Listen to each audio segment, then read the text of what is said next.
Toughness, intensity, a backbone. Those are the things Mississippi State head coach Rick Ray was in search of. Despite the fact that many helmets aren't designed or custom made to fit a player's head properly, there are no laws in Mississippi governing or mandating concussion regulation.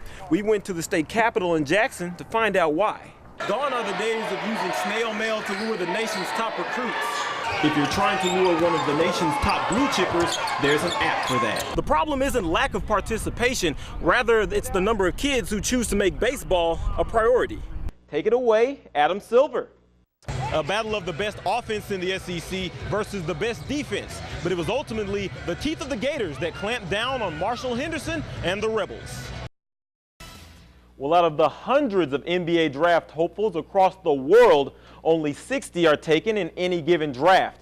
And while the spotlight shines on the guys invited to New York for the event, many are just at home among friends and family waiting to hear their name called. And you can count former East Side High standout Johnny O'Brien among that group.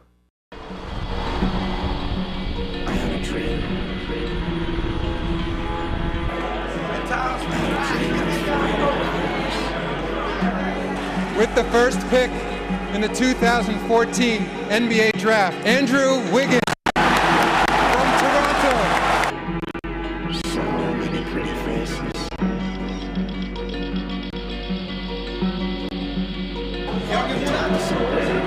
The JOB3 from LSU, Johnny O'Brien III, going to Milwaukee with the 36th pick.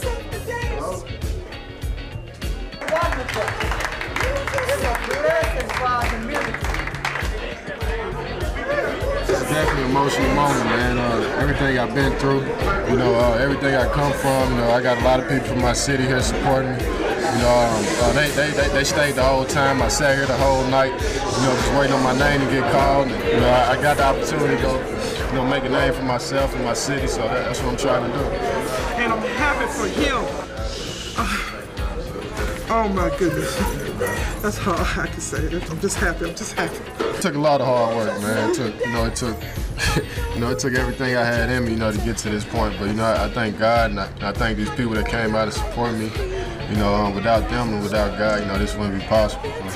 It's big. I can't wait to get out to Milwaukee and start working. Start making a name for myself. Very emotional scene in Bolivar County, very beautiful.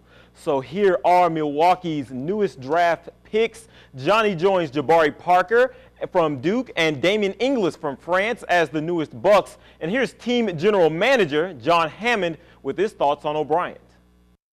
He's a real talented kid, a big body, kind of a little bit undersized, maybe 6'8"-ish.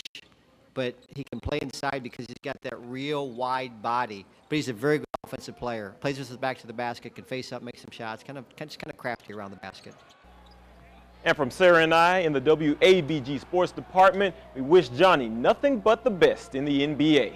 And JOB wasn't the only Mississippi native taken in the draft. Meridian's Rodney Hood goes 23rd overall to the Utah Jazz. Now, Hood was a standout freshman at Mississippi State before transferring to Duke in 2012, ready to make it happen out in Salt Lake City. Excited to be part of the Utah Jazz organization, playing for a Duke guy, it's going to be great, just to play with that team, an up-and-coming team in the West, and, hopefully I add to it. Well, the draft, not the only big event happening in Cleveland. A former Green Bay Packer and Super Bowl champ made his way to the Delta for a good cause. Oh, look at the little bitty babies as Donald Driver wrapped up his football camp for kids today. Driver's a Texas native, but he played college ball at Alcorn State, and his wife is from Cleveland. Now, it wasn't an easy road for the Packer legend. He was homeless for a time while growing up in Houston, but he never let his background stop him. And that's the message he had for the kids today. It's all about what you want to be in life. How do you want to be remembered at the end of the day? That's what it's all about. Because every one of these kids will not make it to the NFL. Not all these kids will make it to the NBA. And I tell people all the time is that I don't like killing dreams or hopes, but I like to let reality be known. And reality is only 1% of these kids going to make it. But who's going to be that 1%? That's what it's all about. He can dunk. He tall. He can leap. I mean, he get all the rebounds. he get everything. And he can do that. Probably the most dominant player in the state, in my opinion. For Grenada, winning games isn't quite as tall a task when 7-foot big Jania White takes the court. You know, last year I came in and we had a pretty young team, but this year I'm older, I'm more mature, and I think I know what it takes to win. And for such a dominant center, Jania's always looking out for his teammates. He'll feed them on the court. They do their best to try and get me the ball as well, so whenever I get it, it's my job to look for them. And he'll even feed them away from it. This morning, I left my money in my bag, and we was going to go get something to eat, and he bought me something to eat. Oh, man, he helped you out, huh? Yeah. Oh, man. The Chargers can lean on Jania's broad shoulders. Oh! Something LaCurtis Allen learned as he recovered from an injury suffered at the end of last season. He motivated me a lot because I was scared because I broke my ankle. I was scared I was going to break it again. He motivated me a lot. He just told me to keep on going, pushing through it. It's a lot of leadership, stuff that don't get in the box, scores. He's a leader on the court, off the court. And Jania dishing out assists in life and on the court has Grenada knocking on State's door. And we be feeding off of what he's doing and what he's saying, his emotions. And we know he mean business, so we had to do it. It's just a passion to win, you know. I think everybody has it. It just takes something to bring it out of everybody, and that's my way of trying to get those guys to bring it out.